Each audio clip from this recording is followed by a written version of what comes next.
اب آئندہ اس آیت میں بنی اسرائیل کے اپنے رب سے کیے ہوئے ایک پختہ وعدے کا ذکر ہے. وَإِذْ أَخَذْنَا مِيثَاقَ بَنِي إِسْرَائِيلَ لَا تَعْبُدُونَ إِلَّا اللَّهَ وَبِالْوَالِدَيْنِ إِحْسَانًا وَذِي الْقُرْبَى وَالْيَتَامَى وَالْمَسَاكِينِ وَقُولُوا لِلنَّاسِ حُسْنًا وَأَقِيمُوا الصَّلَاةَ وَآتُوا الزَّكَاةَ ثُمَّ تَوَلَّيْتُمْ إِلَّا قَلِيلًا مِّنكُمْ وَأَنْتُمْ مُعْرِضُونَ. اور جب ہم نے بنی اسرائیل سے پختہ عہد لیا کہ تم اللہ کے سوا کسی کی عبادت نہ کرنا اور ماں باپ، رشتہ داروں، یتیموں اور مسکینوں کے ساتھ حسن سلوک کرنا اور لوگوں سے اچھی بات کہنا اور نماز قائم کرنا اور زکوٰۃ ادا کرنا، تو تھوڑے لوگوں کے سوا تم سب اس عہد سے پھر گئے اور تم ہو ہی اعراض کرنے والے، منہ موڑنے والے. آج ہمارا حال کیا ہے؟ کیا ہمیں ان باتوں کا حکم نہیں دیا گیا کہ صرف ایک اللہ کی عبادت کریں، والدین کے ساتھ حسن سلوک کریں، رشتہ داروں سے اچھا سلوک کریں، یتیموں کے سر پہ ہاتھ رکھیں، مسکینوں کے لیے دوڑ دھوپ کریں اور لوگوں سے بھلی بات کریں، کیونکہ الکلمۃ الطیبۃ صدقہ. لیکن آج ہمارے معاشرے میں عقائد کا کیا حال ہے، عبادتوں کا کیا حال ہے، والدین کے ساتھ کیسا سلوک کیا جا رہا ہے، رشتہ داروں کے ساتھ کیسے تعلقات ہیں، یتیموں اور مسکینوں کا کتنا خیال ہے، اور بات کرتے ہوئے ہمارا انداز کیا ہوتا ہے، ہماری باتوں میں کتنی خوبصورتی ہے اور کتنے طنز اور کتنی چوٹیں اور کتنی تلخی. تو کیا واقعی ہم بھی اللہ کے احکامات پر عمل کر رہے ہیں؟ یہ تعلیمات، یہ احکامات صرف بنی اسرائیل کے لیے نہیں تھے، ان کی مثال دے کر ہمیں بھی سمجھایا جا رہا ہے. یہ سب ہمارے کرنے کے کام ہیں، لہٰذا قرآن پڑھ کر اپنا جائزہ لیتے جائیں کہ ہم ان میں سے کہاں کہاں کوتاہی کر رہے ہیں، اور ہم ان چیزوں میں جو ہمارے ویک ایریاز ہیں ان کو نوٹ بھی کریں تاکہ ان پر ہم اچھی طرح عمل کریں. فرمایا تھوڑے لوگوں کے سوا تم سب اس عہد سے پھر گئے اور تم ہو ہی اعراض کرنے والے. اور جب ہم نے تم سے پختہ عہد لیا تھا کہ تم اپنے لوگوں کا خون نہ بہانا اور نہ اپنے لوگوں کو اپنے گھروں سے نکالنا، تو تم سب نے اقرار کر لیا تھا اور تم اس بات کے گواہ ہو. یہاں ایک اور عہد کی بات ہو رہی ہے. پھر تم وہی لوگ ہو کہ اپنوں ہی کو قتل کرتے ہو اور اپنے ہی ایک گروہ کو ان کے گھروں سے نکال دیتے ہو. تم ان کے خلاف گناہ اور زیادتی کے ساتھ دوسروں کی مدد کرتے ہو، اور اگر وہ تمہارے پاس قیدی بن کر آئیں تو فدیہ دے کر انہیں چھڑا لیتے ہو، حالانکہ ان کا نکال دینا ہی تم پر حرام تھا. کیا تم اللہ کی کتاب کے کچھ حصے کو مانتے اور کچھ کا انکار کرتے ہو؟ آج ہمارا حال کیا ہے؟ کیا ہم اللہ کی ساری کتاب پر عمل کرتے ہیں، یا جو ہمیں پسند آئے وہ لے لیتے ہیں اور جو مشکل لگے اس کو چھوڑ دیتے ہیں؟ تو سن لیجئے پھر ایسے لوگوں کی سزا کیا ہے. پھر جو تم میں سے ایسا کرے اس کی سزا اس کے سوا اور کیا ہو سکتی ہے کہ دنیا کی زندگی میں رسوائی ہو، اور قیامت کے دن ایسے لوگ شدید ترین عذاب کی طرف لوٹائے جائیں. اور جو عمل تم کرتے ہو اللہ اس سے ہرگز غافل نہیں ہے. یہی وہ لوگ ہیں جنہوں نے آخرت کے بدلے دنیا کی زندگی خرید لی. یعنی ایسا کیوں ہوتا ہے کہ انسان اللہ تعالیٰ کی کتاب کے واضح احکامات کو جھٹلا دیتا ہے؟ کب ہوتا ہے ایسے؟ جب دنیا کو آخرت پر ترجیح دیتا ہے، دنیا کے فائدوں کی خاطر آخرت کا نقصان کرتا ہے. بس نہ ان سے عذاب ہلکا کیا جائے گا اور نہ ہی یہ مدد کیے جائیں گے. اور بے شک ہم نے موسیٰ کو کتاب دی اور اس کے بعد پے در پے کئی رسول بھیجے، اور ہم نے عیسیٰ ابن مریم کو واضح نشانیاں دی اور روح القدس جبریل علیہ السلام کے ذریعے اس کی تائید کی. تو کیا پھر ایسا نہ ہوا کہ جب کبھی تمہارے پاس کوئی رسول ایسی چیز لے کر آیا جسے تمہارے نفس پسند نہ کرتے تھے تو تم نے تکبر کیا، پھر ایک گروہ کو تم نے جھٹلا دیا اور ایک گروہ کو تم قتل کرتے رہے. اور انہوں نے کہا ہمارے دل غلاف میں ہیں، بلکہ ان کے کفر کی وجہ سے اللہ نے ان پر لعنت کی ہے، لہٰذا یہ بہت کم ایمان لاتے ہیں. دل غلاف میں ہے یعنی ہمارے دلوں پہ پردہ ہے. یہ پردہ کیوں پڑتا ہے؟ جب انسان اللہ کی بات نہیں ماننا چاہتا، جب دل سخت ہو جاتا ہے، جب اللہ کی رحمت سے دور ہو جاتا ہے، جب اس پر اللہ کی پٹکار پڑتی ہے. لہٰذا پھر انسان کو کم ہی عمل کرنا نصیب ہوتا ہے. اور جب اللہ کی طرف سے ان کے پاس ایک ایسی کتاب آ گئی جو اس کی تصدیق کرنے والی ہے جو ان کے پاس ہے، حالانکہ اس سے پہلے وہ کفر کرنے والوں کے خلاف فتح مانگا کرتے تھے، پھر جب ان کے پاس وہ چیز آ گئی جسے یہ پہچان گئے تھے تو انہوں نے اس کا انکار کر دیا. بس اللہ کی لعنت ہے انکار کرنے والوں پر. کتنی بری ہے وہ چیز جس کے بدلے انہوں نے اپنے آپ کو بیچ ڈالا کہ وہ اس کا انکار کرتے ہیں جو اللہ نے نازل کیا محض ضد کی بنا پر کہ اللہ اپنے بندوں میں سے جس پر چاہتا ہے اپنا فضل نازل فرماتا ہے تو وہ غضب پر غضب لے کر لوٹے، اور کافروں کے لیے رسوا کن عذاب ہے۔ اور جب ان سے کہا جاتا ہے کہ اس پر ایمان لاؤ جو اللہ نے نازل کیا ہے تو یہ کہتے ہیں کہ ہم تو صرف اسی کو مانیں گے جو ہم پر نازل کیا گیا ہے۔ تو بات یہ نہیں ہوتی کہ ہم پہ نازل ہوا یا کس پہ نازل ہوا، بات یہ ہے کہ کس نے نازل کیا، کس کا حکم ہے۔ اسی لیے آپ نے متقین کی صفات میں پڑھا الذین یؤمنون بما انزل الیک وما انزل من قبلک، کہ وہ جو اس پر ایمان لاتے ہیں جو آپ کی طرف نازل کیا گیا اور اس پر جو آپ سے پہلے نازل کیا گیا۔ تو بحیثیت مسلمان ہمارے اوپر لازم ہے کہ ہم پچھلی تمام کتابوں پر ایمان لائیں، اور بنی اسرائیل کے لیے لازم تھا کہ وہ محمد صلی اللہ علیہ وسلم پر ایمان لائیں اور قرآن مجید کو اللہ کی کتاب مانیں اور اس پر ایمان لائیں، لیکن انہوں نے صاف انکار کر دیا کہ ہم تو بس اسی کو مانیں گے جو ہم پر نازل کیا گیا، اور جو کچھ اس کے علاوہ ہے اس کا یہ انکار کرتے ہیں، حالانکہ وہ حق ہے اور اس کی تصدیق کرنے والا ہے جو ان کے پاس ہے۔ کہہ دیجئے اگر تم ایمان والے ہو تو اس سے پہلے اللہ کے نبیوں کو کیوں قتل کرتے رہے؟ تو اس سے کیا پتہ چلتا ہے کہ انسان کو حق کا متلاشی ہونا چاہیے، حق کی تلاش میں ہونا چاہیے۔ یہ نہیں سوچنا چاہیے کہ ہم تو صرف وہ مانیں گے جو ہمارے والدین مانتے تھے، ہمارے آباء و اجداد مانتے تھے، یا ہمارے بزرگوں کا دین تھا، یا ہمارے خاندان میں یہ رسمیں ہوتی تھیں، یا ہمارے بڑوں کا یہ عقیدہ تھا۔ ہمیں کس چیز کی تلاش ہونی چاہیے؟ سوچئے، کس چیز کی تلاش؟ حق کی تلاش۔ اور حق کہاں ہے؟ قرآن میں ہے، رسول اللہ صلی اللہ علیہ وسلم کی سنت میں ہے، ان کی سیرت میں ہے۔ لہٰذا ہمارے لیے یہ معیار ہونا چاہیے، اور خالی ذہن ہو کر قرآن کو سیکھنا چاہیے کہ مجھے اس سے ہدایت لینی ہے، کیونکہ ذالک الکتاب لا ریب فیہ ھدی للمتقین، یہ کتاب جس میں کوئی شک نہیں، یہ متقی لوگوں کو ہدایت دیتی ہے۔ تو ہدایت پانے کے لیے شرط ہے تقویٰ، اور تقویٰ کیا ہے؟ اللہ کا ڈر، اور اللہ کا ڈر ہی انسان کو اس قابل بناتا ہے کہ پھر وہ اللہ کی بات کو اہمیت دیتا ہے۔ عام زندگی میں بھی آپ دیکھیے، آپ کو جس کا ڈر ہوتا ہے آپ اس کی بات مانتے ہیں۔ بچوں کو والدین کا جب ڈر ہوتا ہے تو کیا کرتے ہیں؟ والدین کی بات مانتے ہیں۔ استاد کا ڈر ہوتا ہے، استاد کی بات مانتے ہیں۔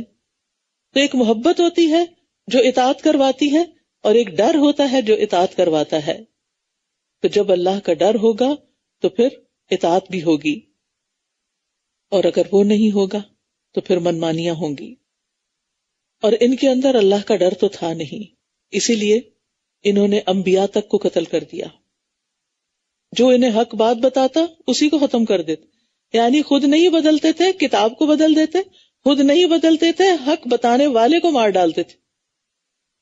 آج آپ دیکھیں کہ مسلمانوں کے اندر بھی یہ وبا کتنی عام ہو گئی ہے کہ جو عالم بھی حق بات کرتا ہے، لوگوں کو توحید پر لاتا ہے، لوگوں کو سنت کی پیروی کی تعلیم دیتا ہے، بعض اوقات اس کی جان خطرے میں ہوتی ہے، اور بے شمار لوگوں کو اس سو کالڈ قصور کی وجہ سے مار دیا گیا۔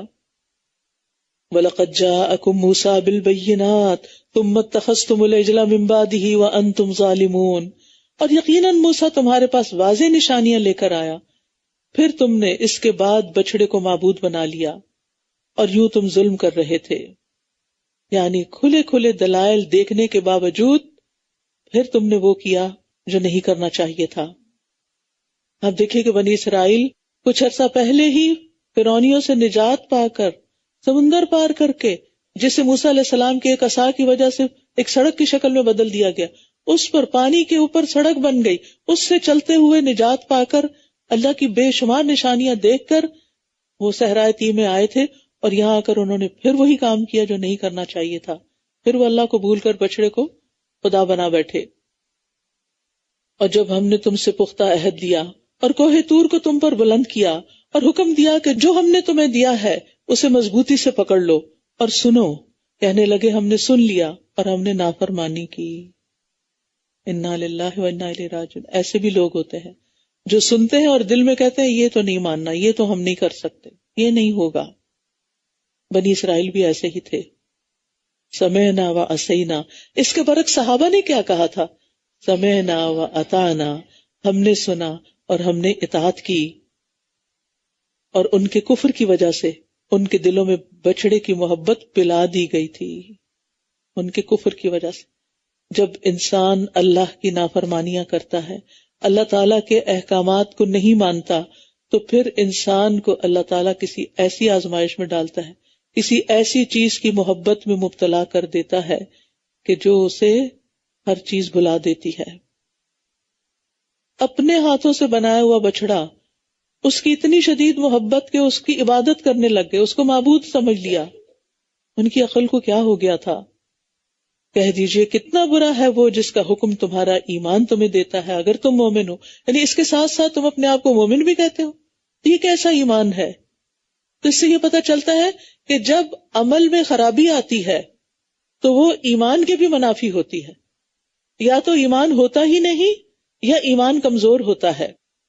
اس لیے عمل بہتر کرنے کے لیے ایمان کی تقویت کی ضرورت ہے، ایمان کو مضبوط کرنے کی ضرورت ہوتی ہے.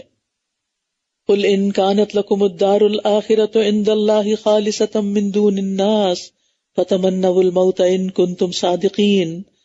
آپ کہہ دیجئے اگر اللہ کے ہاں آخرت کا گھر تمام لوگوں کو چھوڑ کر خاص تمہارے ہی لیے ہے تو موت کی تمنا کرو اگر تم سچے ہو. یہاں آپ دیکھیے ان کے عقیدے کی خرابی تھی نا، اسی وجہ سے وہ سمجھتے تھے ہم جو چاہیں کر لیں، ہم اللہ کے پیارے ہیں، جنت ہمارے لیے. کہا ٹھیک ہے، اگر جنت تمہاری تو دنیا میں رہ کے کیا کرنا، موت کی دعا کرو تاکہ جنت میں جلدی پہنچو. فرمایا اور یہ ہرگز اس کی تمنا کبھی نہ کریں گے ان اعمال کی وجہ سے جو ان کے ہاتھ آگے بھیج چکے ہیں، اور اللہ ظالموں کو خوب جاننے والا ہے. اور آپ انہیں دیگر لوگوں سے بڑھ کر زندگی کا حریص پائیں گے، یہاں تک کہ مشرکوں سے بھی بڑھ کر. ان میں سے ہر ایک یہی چاہتا ہے کہ کاش وہ 1000 سال عمر دیا جائے، حالانکہ اتنی عمر کا دیا جانا بھی اسے عذاب سے بچانے والا نہیں. اور جو کچھ بھی یہ کرتے ہیں اللہ اسے خوب دیکھنے والا ہے. کہہ دیجئے جو کوئی جبرائیل کا دشمن ہے تو بے شک اس نے تو اس قرآن کو اللہ کے حکم سے آپ کے دل پر نازل کیا ہے، جو اس کی تصدیق کرنے والا ہے جو اس سے پہلے ہے، اور ایمان لانے والوں کے لیے سراسر ہدایت اور خوشخبری ہے. ان کی ایک اور بڑی مشکل یہ تھی کہ انہوں نے پوچھا کہ قرآن کون فرشتہ لے کر آتا ہے. پتہ چلا کہ جبریل. تو کہنے لگے جبریل کے تو ہم دشمن ہیں، وہ ہمارے اوپر عذاب لے کر آیا.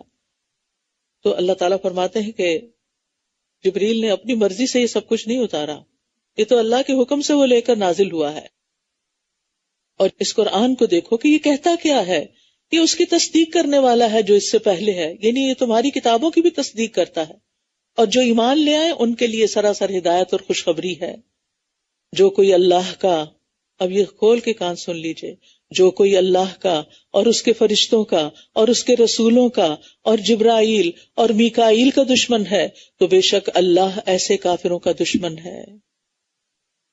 اور یقیناً ہم نے آپ کی طرف واضح آیات نازل فرمائی ہیں، اور ان کا انکار وہی کرتے ہیں جو نافرمان ہیں، جو فاسق ہیں.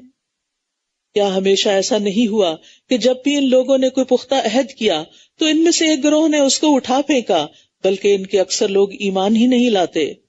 اور جب ان کے پاس اللہ کی طرف سے وہ رسول آ گیا جو اس کتاب کی تصدیق کرنے والا ہے جو ان کے پاس ہے، تو جن لوگوں کو کتاب دی گئی ان میں سے ایک فریق نے اللہ کی کتاب کو اپنی پیٹھ پیچھے ایسے پھینک دیا گویا وہ جانتے ہی نہ ہو.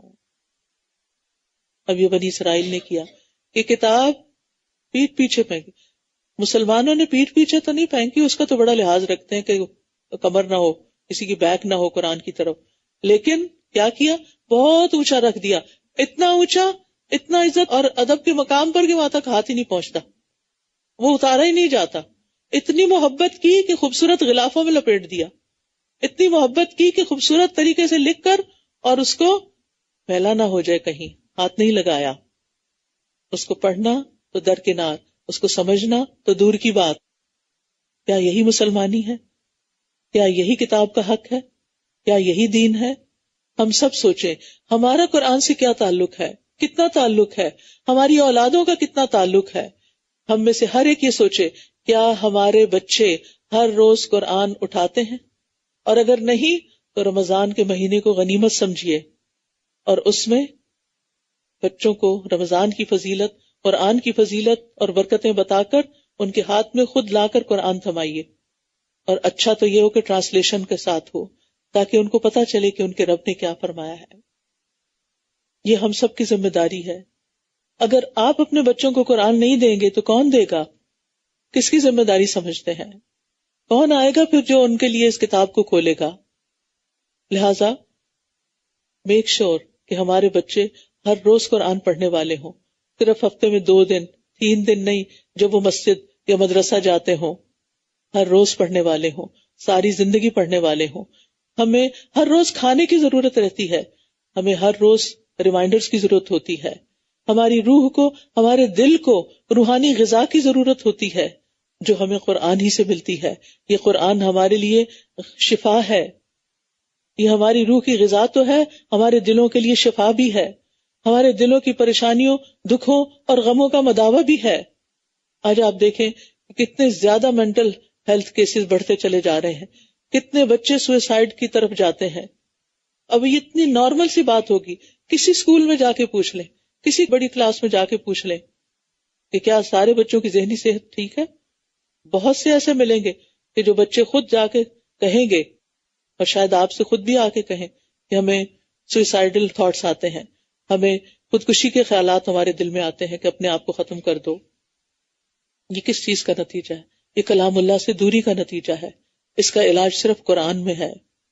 آپ تھراپی کروائیں، آپ سوچ بدلیں، لیکن جب تک قرآن اس خلا کو پر نہیں کرے گا، اس روحانی ضرورت کو پورا نہیں کرے گا، اس وقت تک معاملہ حل ہونے والا نہیں۔ تو بنی اسرائیل نے اللہ کی کتاب کو پس پش ڈال دیا، بھلا دیا، گویا کہ وہ ایگزسٹ ہی نہیں کرتی۔ اور کن چیزوں کے پیچھے پڑ گئے یہ بھی ذرا دیکھیے۔ وَاتَّبَعُوا مَا تَتْلُو الشَّيَاطِينُ عَلَى مُلْكِ سُلَيْمَانَ، اور اس کی پیروی کرنے لگے جو سلیمان کی سلطنت میں شیاطین پڑھا کرتے تھے۔ اور سلیمان نے کفر نہیں کیا بلکہ شیطانوں نے ہی کفر کیا تھا۔ وہ لوگوں کو جادو سکھاتے تھے اور وہ اس کے پیچھے لگ گئے جو بابل میں 2 فرشتوں ہاروت اور ماروت پر اتارا گیا تھا، اور وہ دونوں کسی کو کچھ نہیں سکھاتے تھے جب تک یہ نہ کہہ دیتے کہ ہم تو صرف آزمائش ہیں، بس تم جادو سیکھ کر کفر نہ کرو۔ پھر بھی لوگ ان دونوں سے وہ چیز سیکھتے جس سے مرد اور اس کی بیوی میں جدائی ڈال دیں، شوہر بیوی کے تعلقات خراب کریں، اور وہ اللہ کے حکم کے سوا اس سے کسی کو کچھ بھی نقصان نہیں دے سکتے تھے، اور وہ ایسی چیز سیکھتے تھے جو ان کو نقصان پہنچاتی تھی اور فائدہ نہ دیتی تھی، حالانکہ وہ خوب جانتے تھے کہ جس نے اسے خریدا اس کا آخرت میں کچھ حصہ نہیں، اور یقیناً کتنی بری تھی وہ چیز جس کے بدلے میں انہوں نے اپنی جانوں کو بیچ ڈالا۔ کاش وہ جانتے ہوتے۔ تو بنی اسرائیل کا عام مرض کیا ہو گیا؟ کتاب اللہ کو جب چھوڑا تو پھر علاج کے لیے کس کے پیچھے لگ گئے؟ جادو ٹونے کے۔ آج آپ دیکھیں کہ ہم مسلمانوں نے کیا طریقہ اختیار کر لیا ہے۔ کسی بھی کام میں کوئی رکاوٹ آتی ہے، کوئی بھی زندگی میں مشکل آتی ہے تو پہلا خیال کیا آتا ہے؟ کسی نے کچھ کر دیا ہے، کسی نے کچھ کر دیا۔ ٹھیک ہے، جادو بہت عام ہو گیا ہے، لیکن ہر ایک نے کچھ کر نہیں دیا۔ تو اس لیے ہم سب کو بھی بہت احتیاط کی ضرورت ہے کہ ہم اپنے مسائل کا حل قرآن میں ڈھونڈیں، قرآن کی ہدایت کے ذریعے، نہ کہ صرف اس چیز کو سوچتے رہیں کہ ہم پہ جادو ہو گیا ہے، اور اگر واقعی ہو بھی گیا ہے تو اس کے علاج کے لیے صحیح طریقہ اختیار کریں۔ اس کے لیے الہدا نے ایک کتاب بھی چھاپی ہے، جادو، حقیقت اور علاج۔ یہ آپ کو پڑھنی چاہیے، بک سٹور سے اویلیبل ہے، تاکہ ہم صحیح علاج کریں، صحیح رستے پر جائیں، کیونکہ جادو کے توڑ کے لیے بعض طریقے ایسے ہیں جو انسان کو کفر اور شرک تک پہنچا دیتے ہیں۔ بنی اسرائیل کے آپ دیکھیے خرابی کہ وہ جادو کیوں سیکھتے تھے اور جادو کیوں کرتے تھے؟ تاکہ شوہر بیوی کو الگ کریں۔ مثلاً کسی عورت پر دل آ گیا، اب اس سے شادی نہیں کر سکتے کیونکہ آلریڈی شادی شدہ ہے، لہٰذا اب کیا کرو، اس کو کسی طرح اپنے میاں سے نفرت دلاؤ اور طلاق دلواؤ اور پھر اس کو اپنا لو۔ تو اس طرح کی بہت ساری خرابیاں اس معاشرے میں تھی۔ آج بھی آپ دیکھیں کہ بہت دفعہ ایسی خرابیاں سننے کو ملتی ہیں، لیکن جادو کے ذریعے کوئی بھی کام نکلوانا، چاہے وہ جائز کام ہی کیوں نہ ہو، بعض لوگ جادو کا توڑ جادو سے کرواتے ہیں، وہ بھی طریقہ غلط ہے۔ کلام اللہ جو ہے وہ ہر چیز کی شفا ہے۔ کیا اللہ کے کلام سے بڑھ کر کوئی اور طاقتور کلام ہے؟ ہرگز نہیں۔ تو جادو میں تو آپ دیکھیں کہ جو جادوگر ہوتے ہیں عام طور پر شیاطین اور جنات وغیرہ کو پکارتے ہیں، اس میں پھر شرک بھی ہوتا ہے۔ وَلَوْ أَنَّهُمْ آمَنُوا وَاتَّقَوْا لمثوبۃ من عند اللہ خیر لو کانوا یعلمون، اور اگر وہ واقعی ایمان لے آتے اور تقوی اختیار کرتے تو ضرور اللہ کے ہاں اچھا ثواب پاتے، کاش وہ جانتے ہوتے۔ یا ایھا الذین آمنوا لا تقولوا راعنا وقولوا انظرنا واسمعوا وللکافرین عذاب علیم، اے لوگو جو ایمان لائے ہو، راعنا ہماری رعایت کیجیے، مت کہو، بلکہ انظرنا ہماری طرف نظر کیجیے کہا کرو، اور غور سے سنا کرو، اور انکار کرنے والوں کے لیے دردناک عذاب ہے۔ نبی صلی اللہ علیہ وسلم کی مجالس میں جب کوئی بات کسی کو سمجھ نہیں آتی تھی تو وہ نبی صلی اللہ علیہ وسلم کو متوجہ کرنے کے لیے کہتے، رائنا، آپ ہماری رعایت کیجیے، ہمیں دوبارہ بتا دیجیے، ہمیں بات سمجھ نہیں آئی۔ اس لفظ کو جو اہل کتاب میں سے نبی صلی اللہ علیہ وسلم کی مجلس میں آتے وہ کیا کہتے، رائنا، ہمارا گڈریا، ہمارا چرواہا۔ اللہ سبحانہ وتعالیٰ نے ان سے تو کلام ہی نہیں کیا، مسلمانوں کو کیا حکم دیا، تم یہ لفظ ہی بدل دو، وہ لفظ ہی نہ بولو کہ جس سے ایسی بات نکل رہی ہے کہ جو نبی صلی اللہ علیہ وسلم کی شان کے خلاف ہے۔ اس سے ایک بہت بڑی حکمت کی بات پتہ چلتی ہے کہ بعض اوقات ہم دوسروں سے لڑائی نہیں کر سکتے، اس میں بہت سا وقت ضائع ہو جاتا ہے۔ اس میں انسان کو یہ دیکھنا چاہیے کہ اس کا آلٹرنیٹ کیا ہے، یعنی دوسرے کو موقع ہی نہ دے، تم دوسروں کو موقع نہ دو۔ ما یود الذین کفروا من اہل الکتاب ولا المشرکین ان ینزل علیکم من خیر من ربکم واللہ یختص برحمتہ من یشاء واللہ ذو الفضل العظیم۔ اہل کتاب میں سے جن لوگوں نے کفر کیا وہ نہیں چاہتے، اور نہ مشرکین کہ تم پر تمہارے رب کی طرف سے کوئی خیر نازل کی جائے، یعنی وہ تمہارے حاسد ہیں، وہ تمہاری خیر کے متمنی نہیں ہے۔ اور اللہ جس کو چاہتا ہے اپنی رحمت کے ساتھ خاص کر لیتا ہے، اور اللہ بہت بڑے فضل والا ہے۔ زندگی میں اگر کوئی آپ سے حسد کر رہا ہو تو آپ کو کیا سوچنا چاہیے؟ پریشان نہیں ہونا چاہیے۔ کیوں؟ اس لیے کہ نعمتوں کا مالک اور نعمتیں دینے والا اللہ ہے۔ واللہ یختص برحمتہ من یشاء۔ نبی صلی اللہ علیہ وسلم کی نبوت پر حسد کرتے تھے وہ لوگ کہ بنی اسماعیل میں یہ پیغمبر کیوں آ گیا، بنی اسرائیل میں سے کیوں نہیں آیا؟ یہ تو اللہ کا فیصلہ ہے، یہ تو اللہ کی مرضی ہے، ان لوگوں کی مرضی پر اللہ تعالیٰ کو تو نہیں چلنا تھا، ہمیں اللہ کی مرضی کے مطابق ڈلنا ہوتا ہے۔ اور اس سے عام زندگی کا سبق کیا ہے کہ کوئی آپ کو کچھ بھی نقصان نہیں دے سکتا، ساری دنیا کے لوگ بھی جمع ہو جائیں تو آپ کا کچھ نہیں بگاڑ سکتے۔ اس لیے ایسی پریشانیوں سے باہر نکل آئیں کہ فلاں حاسد ہے، فلاں نظر لگا دیتا ہے، فلاں میرے پیچھے پڑا ہوا ہے۔ اپنا یقین مضبوط کریں کہ میرا اللہ پہ بھروسہ ہے، اللہ پہ توکل ہے، اللہ چاہے گا تو کوئی کچھ بھی نقصان نہیں دے سکے گا، کیونکہ واللہ ذو الفضل العظیم، اللہ بہت بڑے فضل والا ہے۔ اللہ سے اس کا فضل مانگا کریں۔ اللہم انی اسألک من فضلک ورحمتک فإنہ لا یملکھا الا انت۔ اللہ میں تجھ سے تیرا فضل اور رحمت مانگتی ہوں کیونکہ ان کا مالک تو ہی ہے، یعنی لوگوں کے رویوں سے بے نیاز ہو جائیں، لوگوں کی باتوں سے بے نیاز ہو جائیں، ہر مشکل میں رجوع اللہ کی طرف۔ بس آج کے پارے میں جو اہم ترین سبق ہم نے بس ایک سبق روز سیکھ لیں، 30 سبق 30 پاروں میں ہو جائیں گے، اور وہ کیا ہے کہ ہمیں ہر مشکل میں اللہ کی طرف رجوع کرنا ہے، سب سے پہلے اسی کو یاد کرنا ہے، سب سے پہلے اسی کی بارگاہ میں جانا ہے، اسی سے امیدیں رکھنی ہیں، اسی سے ساری توقعات رکھنی ہے، اور اسی کی اطاعت کرنی ہے، وہ کام کرنے ہیں جس سے اللہ کی رحمت ہماری طرف متوجہ ہو۔ پھر اہل کتاب کو اس پر بھی اعتراض تھا کہ پہلی کتاب کی جگہ یہ اور کتاب کیوں آ گئی؟ فرمایا ما ننسخ من آیت او ننسها نأتی بخیر منہا او مثلہا، ہم جس آیت کو منسوخ کر دیتے ہیں یا اسے بھلوا دیتے ہیں تو ہم اس سے بہتر یہ اس جیسی اور لے آتے ہیں۔ کیا آپ نہیں جانتے کہ بے شک اللہ ہر چیز پر پوری قدرت رکھنے والا ہے؟ اور خود قرآن کے اندر بھی ناسخ و منسوخ ہے کہ بعض احکامات پہلے آئے اور پھر اس کے بعد ان کو بھلوا دیا گیا اور دوسرے احکامات آئے، تو اس پر بھی لوگوں کو اعتراض تھا، تو اس کا بھی جواب دیا گیا ہے۔ الم تعلم ان اللہ لہ ملک السماوات والارض وما لکم من دون اللہ من ولی ولا نصیر۔ اس آیت کو ہائی لائٹ کر لیں، اس آیت کا نمبر نوٹ کر لیں، اور جب دل پریشان ہو بلند آواز سے اس آیت کو پڑھیں۔ کیا آپ نہیں جانتے کہ بے شک آسمانوں اور زمین کی بادشاہت اللہ ہی کے لیے ہے، اور تمہارے لیے اللہ کے سوا نہ کوئی دوست ہے نہ کوئی مددگار، اصل مدد اللہ کی طرف سے آتی ہے۔ ومن نصر الا من عند اللہ، اور اصل دوست اور اصل مددگار تو اللہ ہی ہے۔ کیا آپ نہیں جانتے کہ بے شک آسمانوں اور زمین کی بادشاہت اللہ ہی کے لیے؟ جب اصل بادشاہ وہ ہے، جب مالک وہ ہے، تو پھر کوئی اور کیا دے سکتا ہے؟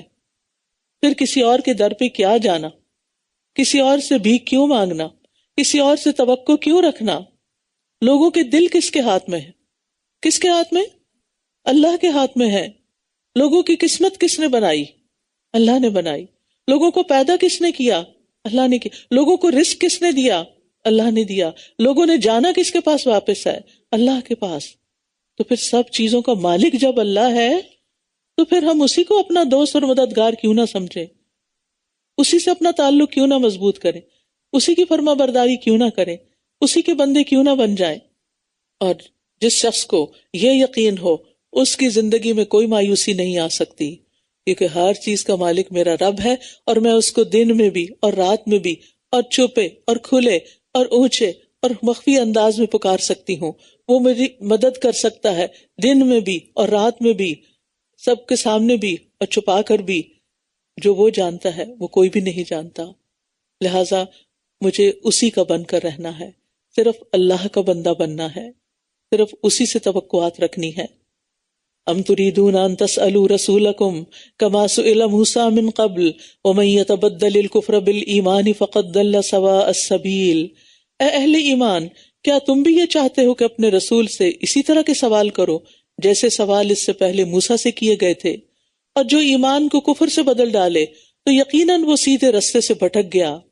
اہل کتاب میں سے بہت سے لوگ اپنے دلوں کے حسد کی وجہ سے یہ چاہتے ہیں کہ کاش تمہارے ایمان لانے کے بعد وہ تمہیں کافر بنا دے، تمہارا ایمان ہی چلا جائے، اس کے بعد کہ ان پر حق ظاہر ہو چکا ہے۔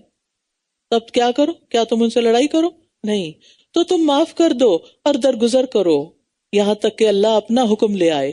اللہ خود نبٹ لے گا ان سے، بے شک اللہ ہر چیز پر پوری قدرت رکھنے والا ہے۔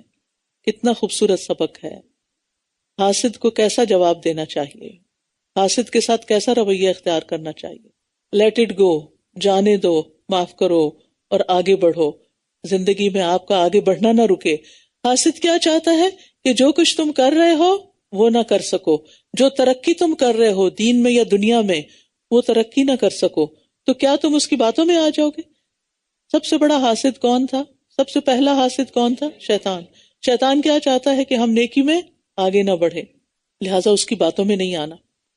اسی طرح شیطان کے جو چیلے ہیں وہ بھی کبھی آپ کو ترقی کرتے نہیں دیکھ سکتے، لہٰذا آپ ان باتوں کو اپنے دل پہ نہ لائیں، ان باتوں کو بس نکال دیں۔ اور یہ کب ہوگا؟ جب آپ کا اللہ پر پورا بھروسہ اور یقین ہوگا۔ وَأَقِيمُوا الصَّلَاةَ، اللہ کی مدد لینے کے لیے کیا کرنا ہے؟ نماز قائم کرنی ہے، اور نماز قائم کرو اور زکوٰۃ ادا کرو، اور جو نیکی بھی تم اپنے لیے آگے بھیجو گے اس کو اللہ کے ہاں پالو گے، بے شک جو عمل بھی تم کرتے ہو اللہ اسے خوب دیکھنے والا ہے۔